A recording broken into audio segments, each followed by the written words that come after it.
अस्सलाम वालेकुम। आज हम लोग पोएटिक डिवाइस ऑफ इंटरोगेशन पढ़ने जा रहे हैं। आपको याद होगा लास्ट लेक्चर में हमने सिमिली और मेटाफर ये दो पोएटिक डिवाइसेस पढ़े थे। इंटरोगेशन एक बहुत ही फ्रीक्वेंटली यूज़ होने वाली पोएटिक डिवाइस है और ये एक बहुत सिंपल पोएटिक डिवाइस है। इंटरोगेशन ये लफ्ज़ आपने पहले भी सुन रखा है, यानी कि आपने जब टाइप ऑफ सेंटेंसेस पढ़े हैं तो हम जानते हैं कि इंटरोगेटिव सेंटेंस भी एक टाइप है, यानी कि जिसमें सवाल पूछा जाता है या जो सवालिया जुमला होता है उसे हम इंटरोगेशन या इंटरोगेटिव सेंटेंस कहते हैं। इस लफ्ज़ से आपको ये अंदाज़ा ज़रूर आ गया होगा कि इंटरोगेशन भी सवालिया जुमला ही है, यानी कि जब पोएट अपनी पोएम में इंटरोगेटिव सेंटेंस यूज़ करता है तो हम कहते हैं कि पोएट ने पोएटिक डिवाइस ऑफ इंटरोगेशन का इस्तेमाल किया है। अब सिर्फ फ़र्क ये है कि हम आम तौर पर जब हम इंटरोगेटिव सेंटेंस का यूज़ करते हैं तो हमारा उसके पीछे इंटेंशन आंसर ऑब्टेन करना रहता है, यानी कि हमारा इरादा या फिर हम उसके सवाल के नतीजे में हम जवाब तलब करते हैं। लेकिन पोएम में नो आंसर इज़ एक्सपेक्टेड, यानी कि आंसर को एक्सपेक्ट नहीं किया जाता, आंसर का कोई इंटेंशन नहीं होता। तो फिर पोएट इंटरोगेशन क्यों इस्तेमाल करता है? पोएट इंटरोगेशन इसलिए इस्तेमाल करता है कि वो किसी पॉइंट को, किसी मुद्दे को, किसी चीज़ पे ख़ास फोकस करना चाहता है, ख़ास तवज्जो दिलाना चाहता है। तो इसका मतलब ये हुआ कि interrogation is a question which doesn't expect an answer, यानी कि नज़म में जब इंटरोगेशन का इस्तेमाल होता है तो क्या होता है? Yes, it is a question but answer is not expected. कुछ एग्जाम्पल्स हम इंटरोगेशन के देखेंगे हमारी टेक्स्ट बुक से। पोएम नंबर 2.4 यानी कि have you earned your tomorrow में पोएट ने तकरीबन हर थोड़े थोड़े वक्फे के बाद, यानी कि हर तीसरी चौथी लाइन में उन्होंने इस डिवाइस का, यानी कि इंटरोगेटिव सेंटेंस का यूज़ किया है।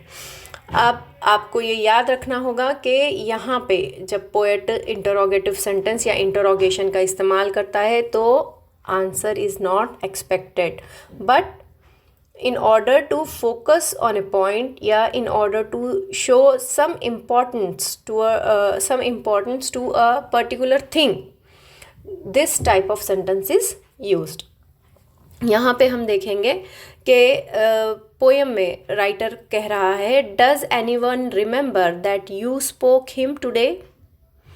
सेकेंड सेंटेंस हम देखते हैं उसी पोएम से, is a single heart rejoicing over what you did or said? और थर्ड सेंटेंस है, did you waste the day or lose it, was it well or sorely spent? ये तीनों ही सेंटेंसेस में हम देखते हैं राइटर आपको क्या बयान करने की कोशिश कर रहा है, आपको क्या किस चीज़ की तरफ तवज्जो दिलाने की कोशिश कर रहा है। राइटर ये चाहता है कि आपका बिहेवियर, आपका पर्सनालिटी, आपका प्रेजेंस कुछ इस तरह से हो, यानी कि उसमें इतना ह्यूमैनिटी हो, इसमें इतना सिंपैथी हो, उसमें इतना काइंड हार्टेडनेस हो कि जिसकी वजह से लोग आपको याद करें। आपको लोग कब याद करेंगे? जब आपके अंदर ह्यूमिलिटी रहेंगी, जब आपके अंदर सिंपैथी रहेंगी, जब आपके अंदर काइंडनेस रहेगा, जब आपके पास सॉफ्ट स्पोकननेस रहेगा, जब आपके मैनरिज्म अच्छे रहेंगे। तो राइटर यहाँ पे डायरेक्टली ये नहीं कह रहा है कि आपके अंदर ये सब कुछ है क्या, वो सीधा स्ट्रेट फॉरवर्ड ये नहीं कह रहा है कि आपके अंदर है क्या, बल्कि ये कह रहा है वो क्वेश्चन के ज़रिए, आपको क्वेश्चन पूछ कर आपको खुद को एनालाइज करने के लिए कह रहा है कि आप खुद देखिए, आप खुद सोचिए कि आपके अंदर ये चीज़ें, ये क्वालिटीज़ हैं क्या। आपको कोई, आप किसी के पास से गुज़र जाते हैं तो आपके स्माइल की वजह से, आपके ग्रीटिंग्स की वजह से, आपके अच्छे बात करने की वजह से कोई आपको रिमेंबर करता है, कोई आपको याद करता है, कोई आपको देखकर मुस्कुराता है, या फिर आपने किसी का कोई एक अच्छा काम किया है जिसकी वजह से आपको याद किया जाता है, और फिर आपका जो डे है वो वेस्ट हुआ है या अच्छे से स्पेंड हुआ है, किसी की मदद में स्पेंड हुआ है, किसी को हेल्प करने में स्पेंड हुआ है, किसी का दिलजोई में स्पेंड हुआ है, यानी कि आप किसी भी तरह से मतलब लोगों की मदद कर रहे हैं क्या, आपके अंदर ये क्वालिटीज़ हैं क्या। तो ये आपको एहसास पोएट किस तरह से दिलाना चाहता है, ये आपको आपका खुद का एनालिसिस करने के लिए जो राइटर कह रहा है वो डायरेक्टली नहीं कह रहा है, बल्कि आपसे सवाल किया जा रहा है कि आप खुद नोटिस कीजिए, आप खुद एनालाइज, अपने आप को इवैल्यूएट कीजिए कि आपके अंदर ये खूबियाँ हैं क्या। तो ये मकसद को पाने की खातिर, यानी कि आपके अंदर ये शऊर पैदा करने की खातिर राइटर यहाँ पे क्या यूज़ कर रहा है, क्वेश्चन का यूज़ कर रहा है, इंटरोगेशन का यूज़ कर रहा है। अब ये इंटरोगेशन का आंसर एक्सपेक्टेड नहीं है, बस वो आपसे क्वेश्चन कर रहा है, आप एनालाइज कीजिए और पॉइंट को समझिए। यानी कि आप, in short, what is interrogation? Interrogation is a poetic device where the poet asks a question not to obtain an answer but to emphasize a point. चलिए नेक्स्ट हम पोएटिक डिवाइस की तरफ आगे बढ़ते हैं। नेक्स्ट हमारी पोएटिक डिवाइस है जो हम पढ़ने जा रहे हैं वो है ट्रांसफर्ड एपिथेट। एपिथेट, सबसे पहले ये वर्ड का मीनिंग आप समझ लीजिए। एपिथेट यानी कि एडजेक्टिव। एडजेक्टिव क्या होता है? एडजेक्टिव आपने बहुत पहले से पढ़ रखा है, नियर अबाउट आप 4th स्टैंडर्ड 5th स्टैंडर्ड से आप एडजेक्टिव ये पढ़ रहे हैं, ये पार्ट ऑफ स्पीच है, ये पढ़ रहे हैं। तो एडजेक्टिव क्या है? A word which qualifies a noun या a word which tells something more about a noun. Noun के बारे में जो मज़ीद इन्फॉर्मेशन, यानी कि इस्म के बारे में जो और ज़्यादा हमको इन्फॉर्मेशन जो वर्ड देता है, हम उसको एडजेक्टिव कहते हैं। यानी कि a word which qualifies a noun, noun को जो क्वालिफाई करता है वो वर्ड को हम एडजेक्टिव कहते हैं। तो एडजेक्टिव को एपिथेट भी कहा जाता है, यानी कि एडजेक्टिव यानी कि एपिथेट। तो ट्रांसफर्ड एपिथेट क्या है? Transferred epithet is when an adjective usually used to describe one thing is transferred to another. Epithets are usually adjectives like happy that describes a noun like person. देखिए, सबसे पहले तो epithet means adjective. The adjective is transferred from one thing to the another thing. यानी कि ये epithet एक adjective होता है जिसको एक चीज़ से दूसरी चीज़ की तरफ ट्रांसफ़र किया जाता है। एक चीज़ की खूबी दूसरी चीज़ में बताई जाती है, बयान की जाती है। It is transferred from one thing to another thing. Example, हम एक कॉमन सी एग्ज़ाम्पल लेकर देखेंगे। हम पहली जो हमारी एग्ज़ाम्पल है इस डिवाइस को समझने के लिए, ट्रांसफर्ड एपिथेट को समझने के लिए, तो पहली एग्ज़ाम्पल है 3 sleepless nights I spent। अब यहाँ पे आप देखेंगे एडजेक्टिव कौन सा है, यहाँ पे स्लीपलेस एडजेक्टिव है। अब ये स्लीपलेस कौन था, किसको नींद नहीं आई थी? आई को, यानी कि ये नाउन को क्वालिफाई कर रहा है, नाउन के लिए यूज़ होने वाला एडजेक्टिव है। लेकिन नाउन आई को ये एडजेक्टिव आई के साथ नहीं यूज़ हुआ है, बल्कि ये एडजेक्टिव यूज़ हुआ है नाइट्स के साथ। यानी कि आई से ये एडजेक्टिव ट्रांसफ़र किसको किया गया है? नाइट्स की तरफ ट्रांसफ़र किया गया है। यानी कि this epithet, this adjective is transferred from eye to nights. यानी कि आई के साथ जो आई को क्वालिफाई करने वाला जो एडजेक्टिव था, यानी कि स्लीपलेस जो एडजेक्टिव आई को क्वालिफाई करता था, उसको किसके साथ जोड़ दिया गया है, किसके साथ लगा दिया गया है, नाइट्स के साथ लगा दिया गया है। तो आई की मतलब आई की खुसूसियत, यानी कि आई की क्या क्वालिटी थी कि उसको नींद नहीं आती है, स्लीपलेस नींद नहीं आती है आई को। तो आई की ये क्वालिटी किस में दिखाई गई है, नाइट को। अब नाइट स्लीपलेस तो नहीं हो सकती है, नाइट तो नाइट है, लेकिन ये ट्रांसफ़र नाइट को की गई है। तो हम इस तरह से जब एक चीज़ को दूसरी चीज़ की तरफ मुंतखब किया जाता है या उसको डाइवर्ट किया जाता है, ट्रांसफ़र किया जाता है, तो हम उसे कहते हैं ट्रांसफर्ड एपिथेट। देखिए और एक हम मिसाल लेकर देखते हैं, I had a wonderful day. उसी तरह नाइट्स की तरह डे वंडरफुल नहीं होता है। अब डे तो डे है, यानी कि किसी का गम में भी गुजर सकता है, किसी का खुशी में भी गुजर सकता है, किसी का अफसोस में भी गुजर सकता है, लेकिन डे के तो कई मतलब कि हर इंडिविजुअल का डे डिफरेंट हो सकता है। लेकिन मेरा डे कैसा था, आई का डे कैसा था, वंडरफुल था।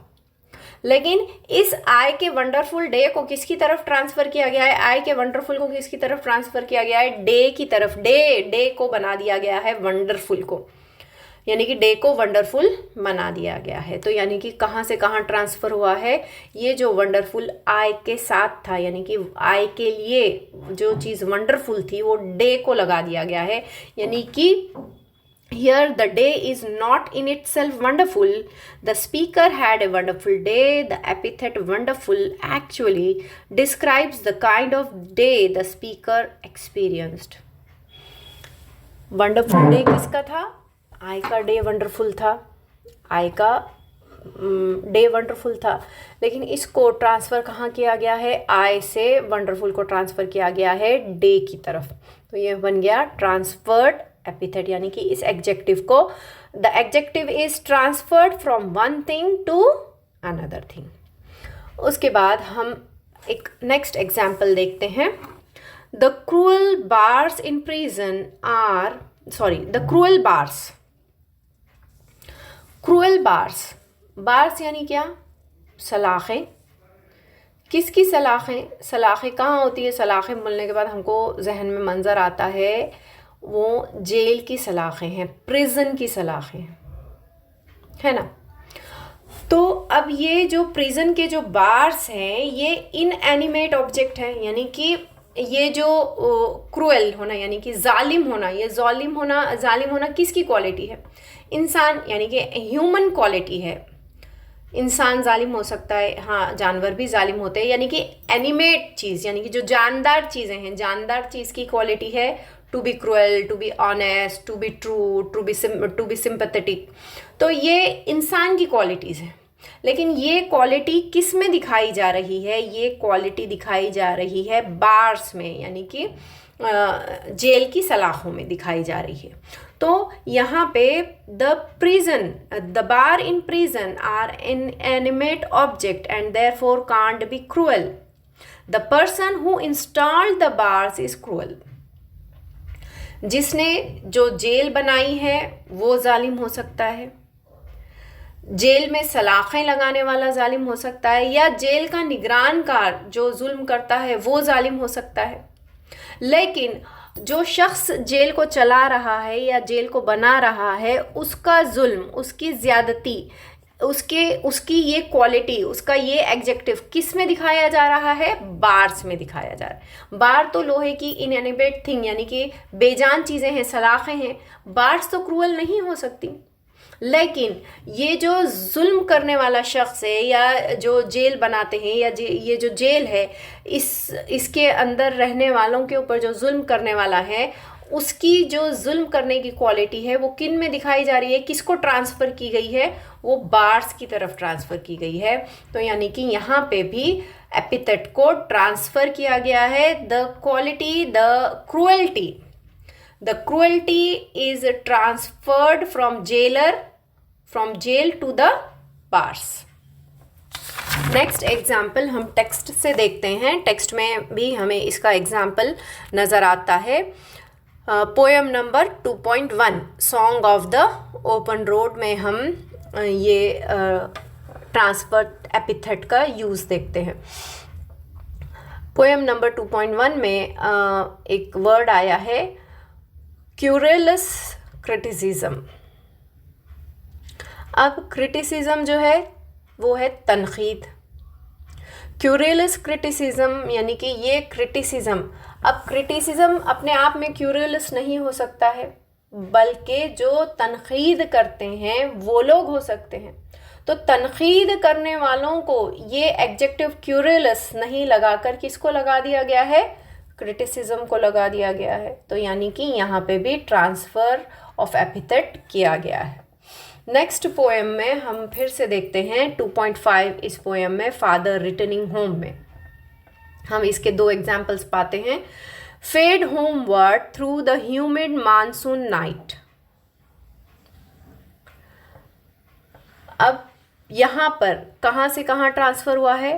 Fade homeward through the humid monsoon night.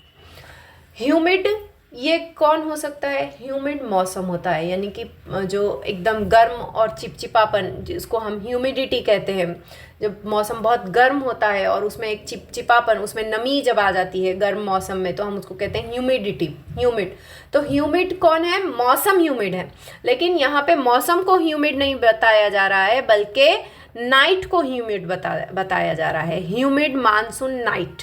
तो the epithet humid is transferred from weather to night, यानी कि मौसम को ह्यूमिड नहीं दिखाया जा रहा है, बल्कि नाइट को ह्यूमिड दिखाया जा रहा है। नेक्स्ट एग्जाम्पल है suburbs slide past his unseeing eyes. ये जो अनसीइंग आईज, यहाँ पे देखने का काम कौन कर रहा है? पोएट का फादर, यानी कि जो सफ़र कर रहा है ट्रेन में, वो शख्स का काम है देखना, यानी कि पर्सन इंसान देख रहा है। यानी कि फादर के लिए जो यूज़ होने वाला था एपिथेट, वो किसको ट्रांसफ़र किया गया है? आइज को ट्रांसफ़र किया गया है। The epithet unseeing is transferred from the person to his eyes, यानी कि जो शख्स के बारे में ये कहा जाना चाहिए था कि वो शख्स नहीं देख रहा है, यानी कि writers father is not seeing out of the window. तो यहाँ पे फादर को नहीं डिस्क्राइब किया गया है, बल्कि अनसीइंग आइज को कहा जा रहा है। आइज का काम बताया जा रहा है, यानी कि अनसीइंग ये जो एपिथेट है वो from father it is transferred to eyes. Next हमारा पोएटिक डिवाइस है वो है एंटीथीसिस। एंटीथीसिस एक बहुत सिंपल सी डिवाइस है। एंटी का मतलब होता है अपोजिट, एंटी का मतलब होता है अगेंस्ट, एंटी का मतलब होता है अपोजिट। ANTI, anti.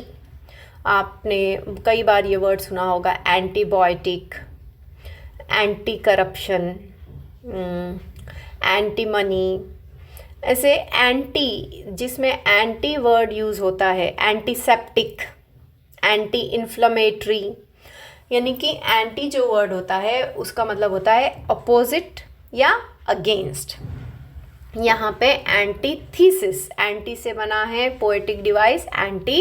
एंटी इस लफ्ज़ को लेकर, इस माने को ध्यान में रखते हुए जो वर्ड बना है वो है एंटीथीसिस। एंटीथीसिस में का मतलब ये होता है कि it is a literary device where two contrasting ideas are put together. Antithesis इस पोएटिक डिवाइस में शायर क्या करता है, पोएट क्या करता है, टू अपोजिट आइडियाज या two opposite statements, two opposite concepts को पेश किया जाता है, बयान किया जाता है एक वक्त में। दो बिल्कुल मुख्तलिफ, दो बिल्कुल तजाद रखने वाले, दो बिल्कुल कॉन्ट्ररी आइडियाज़, स्टेटमेंट्स या वर्ड्स को जब यूज़ किया जाता है तो हम कहते हैं कि पोएट ने एंटीथीसिस इस पोएटिक डिवाइस का इस्तेमाल किया है। तो इसकी डेफिनेशन क्या है देखेंगे हम। Antithesis is usually the opposite of a statement, concept और आइडियाज। एंटीथीसिस क्या होता है? ऑपोजिट होता है। किसका ऑपोजिट होता है? जो स्टेटमेंट दिया जा रहा है, जो स्टेटमेंट शायर दे रहा है उस स्टेटमेंट का ऑपोजिट होता है, या कंसेप्ट का ऑपोजिट होता है, या आइडिया का ऑपोजिट होता है। लिटरेरी एनालिसिस में एंटीथेसिस जो होता है वो होता है एक पेयर, यानी कि स्टेटमेंट का एक पेयर होता है या इमेजेस का एक पेयर दिया जाता है जिसमें एक दूसरे के बिल्कुल रिवर्स या खिलाफ होता है। देखिए उसकी एग्जाम्पल हम बिल्कुल एक सिंपल सी एग्जाम्पल हम लेकर देखेंगे, जैसे कि मैन प्रपोजेस गॉड डिस्पोजेस। यहाँ पे प्रपोज और डिस्पोज ये दोनों ही अपोजिट वर्ड है, ये दोनों ही कॉन्ट्रास्टिंग आइडियाज है। और दूसरे जो दो वर्ड्स यहाँ पे अपोजिट आए हैं या कॉन्ट्रास्ट आया है वो है मैन और गॉड। एक ही सेंटेंस में राइटर ने दो बिल्कुल अपोजिट वर्ड्स का, दो बिल्कुल अपोजिट आइडियाज का यूज किया है। सबसे पहले तो सिंपल लेवल पर हम अगर से देखेंगे तो मैन का अपोजिट गॉड आया है, और नेक्स्ट हम स्टेटमेंट वाइज अगर से जाएंगे तो हम देखेंगे कि मैन प्रपोजेस गॉड डिस्पोजेस। तो मैन प्रपोजेस इंसान बनाता है या प्रपोज करता है या इंसान प्लान करता है, और गॉड क्या करते हैं, उस प्लान को डिस्पोज कर देते हैं, ख़त्म कर देते हैं। इंसान एक अपना मंसूबा बनाता है, इंसान एक अपनी प्लानिंग करता है, और गॉड क्या कर रहे हैं, उस प्लान को डिस्पोज कर रहे हैं, उस प्लान को ख़त्म कर रहे हैं। तो ये बिल्कुल बहुत बहुत फ्रीक्वेंटली यूज़ होने वाला, बहुत कॉमनली यूज़ होने वाला एक एंटीथेसिस का एग्जाम्पल है मैन प्रपोजेस गॉड डिस्पोजेस। इंसान कोई चीज़ प्लान करता है, कोई चीज़ की मंसूबाबंदी करता है, और गॉड उस प्लान को, उस मंसूबे को क्या करते हैं, डिस्पोज करते हैं, ख़त्म कर देते हैं। तो यहाँ पर हम दो लेवल पर, हम जैसे मैंने बताया आपको, दो लेवल पर हम इसको एनालाइज कर सकते हैं कि एक तो मैन और गॉड ये ऑपोजिट वर्ड्स यूज़ हो रहे हैं, बिल्कुल ऑपोजिट वर्ड्स यूज़ हो रहे हैं, जिद वाले लफ्ज़ का इस्तेमाल हुआ है। उसके बाद प्रपोजेस एंड डिस्पोजेस ये दोनों को भी एक साथ यूज़ किया गया है। प्रपोज करना, बनाना या तय करना या प्लान करना या एग्जीक्यूट करना, और डिस्पोज उसे ख़त्म करना, उसे डिस्ट्रॉय करना। उसके बाद हम नेक्स्ट एग्जाम्पल देखेंगे, wear an old coat buy a new book. यहाँ पर फिर से दो कॉन्ट्रास्ट वर्ड्स का इस्तेमाल हुआ है, एक है ओल्ड, एक है न्यू, यानी कि ऑपोजिट वर्ड है ओल्ड और न्यू। ओल्ड और न्यू को एक साथ एक जगह इस्तेमाल किया गया है, यानी कि opposite words are used together. यहाँ पे wear an old coat buy a new book, यानी कि भले आप पुराने कपड़े पहनो, कपड़ों में पैसे खर्च मत करो, अपने रख रखाव के लिए खर्च मत करो, बल्कि आप अपने इल्म के लिए पैसे खर्च करो, ये जुमले का मतलब हो रहा है। लेकिन यहाँ पे अब जुमले को हम अगर से देखेंगे तो दो मुख्तलिफ ख़यालात का इस्तेमाल हो रहा है कि भाई रहो आप एक बिल्कुल साधारण कंडीशन में आप रहो, लेकिन इल्म के लिए आप खर्च करो। यहाँ पे दो अगर से हम सरफेस लेवल पर देखेंगे तो बिल्कुल दो अपोजिट वर्ड्स का यूज़ हुआ है, ओल्ड और न्यू। नेक्स्ट हमारी एग्जाम्पल है united we stand, divided we fall. United और डिवाइडेड ये दो फिर से कॉन्ट्रास्ट वर्ड्स यानी कि अपोजिट वर्ड्स का यूज़ हुआ है, और स्टैंड और फॉल ये भी फिर अपोजिट्स यूज़ हुए हैं। मिलकर रहेंगे तो हम जमे रहेंगे, और हम जुदा हो जाएंगे, डिवाइड हो जाएंगे तो हम गिर जाएंगे। तो स्टेटमेंट में भी आप देखते हैं कि आप देखेंगे कि कॉन्ट्रास्ट ऑफ स्टेटमेंट भी है और अपोजिट वर्ड्स भी यूज़ किया गया है। अपोजिट वर्ड्स क्या है, यूनाइटेड और डिवाइडेड, स्टैंड एंड फॉल, दोनों भी ये अपोजिट वर्ड्स हैं। और स्टेटमेंट में देखेंगे तो हम अगर से जुमले को पूरा एनालाइज करेंगे तो यूनाइटेड मुत्तहिद हो जाएंगे तो हम खड़े हो जाएंगे, और हम बिखर जाएंगे तो गिर जाएंगे। तो मुत्तहिद होकर खड़े होना और बिखर कर गिर जाना, ये दो कॉन्ट्रास्ट ऑफ स्टेटमेंट यहाँ पे दिया गया है। नेक्स्ट एग्जाम्पल है silver is speech, silence is gold. Speech और साइलेंस दोनों ऑपोजिट वर्ड है, और स्टेटमेंट में भी कॉन्ट्रास्ट है। बोलना सिल्वर की मानिंद है और खामोश रहना सोने की मानिंद है। तो कॉन्ट्रास्ट ऑफ आइडियाज़ भी है और ऑपोजिट वर्ड्स का भी इस्तेमाल किया गया है। टेक्स्ट बुक में हम इस तरह का एंटीथेसिस का यूज़ हम पोएम नंबर 2.6 में देखते हैं, जहाँ पे कहा गया है poor man think I need not go up so much as rich man should come down. यहाँ पे हम देखेंगे एकदम बेसिक लेवल पर हम देखेंगे तो पुअर एंड रिच दो अपोजिट वर्ड्स का यूज़ हुआ है। और अगर से ख्याल में हम अगर से तजाद देखेंगे, अगर से हम थॉट को अगर से हम एनालाइज करेंगे, थॉट अगर से देखेंगे तो पोएट का क्या कहने, पोएट की सोच क्या है कि मैं नहीं चाहता कि गरीब ऊपर जाएं यानी कि अमीर बने, हाँ मैं ये चाहता हूँ कि मैं ये चाहता हूँ कि अमीर गरीब बन जाएं। तो यानी कि यहाँ पर भी हम कॉन्ट्रास्ट ऑफ थॉट देखते हैं, कॉन्ट्रास्ट ऑफ आइडियाज़ देखते हैं और अपोजिट वर्ड्स का भी यूज़ देखते हैं। तो इस तरह से हमारा ये एंटीथेसिस मुकम्मल हुआ है। अल्लाह हाफिज़।